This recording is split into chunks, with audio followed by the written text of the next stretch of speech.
The goal of this video is to help you identify the Anglo-Saxonisms in Old Saxon literature, to get an eye into what older or pure Old Saxon would have looked like, and how to spice up your Old Saxon with Anglo-Saxonisms. Let's move on. In this first section, we'll look into Anglo-Saxon loanwords into Old Saxon literature. However, let's start off with the Old Saxon, so we know what we're starting off with.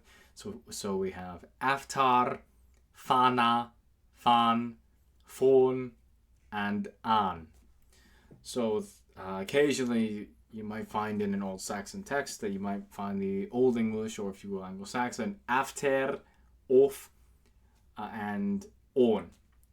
However, for off, there could be an argument made for that to be pronounced as ov, but that's going back really further back, but like without confusion, just off for that word. More loan words, but again, let's start off with the Old Saxon proper, so we know what came before or what preceded these loans. So we have the Old Saxon skald, ward, sterro, drochtines or drochtinas, or reconstructed druchtines, and then we have modar.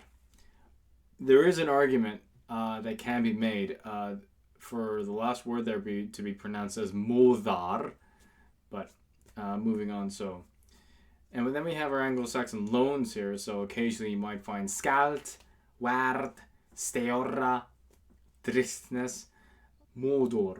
So here we are in section 2, where we have a change from final AR or ER. The former is the more archaic form, the final AR. How these got changed into OR due to Anglo-Saxon influence.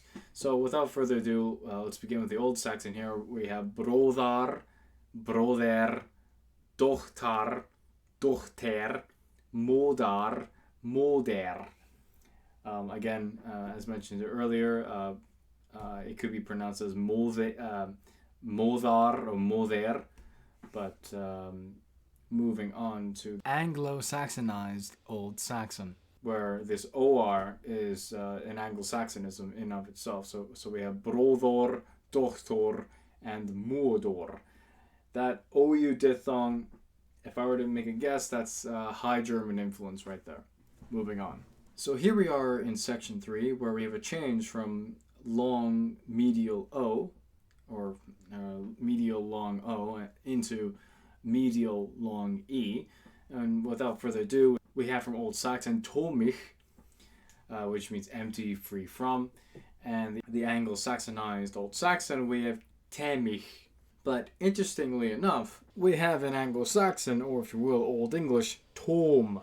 In this fourth section, we see an interesting change between long U in the medial position into long I in the medial position as well. So, for example, with the Old Saxon, we have, this is a past participle of fusid, and the Anglo-Saxonized version of it is feesid.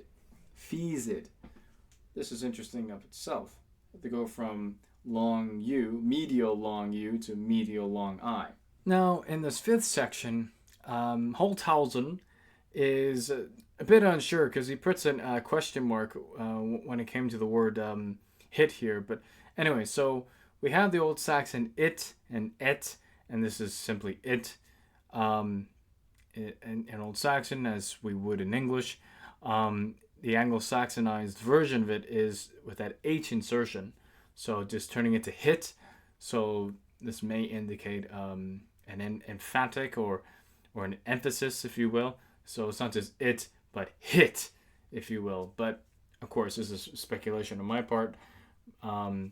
Whether it's an Anglo-Saxonism, maybe not, but I just thought I would add this in here.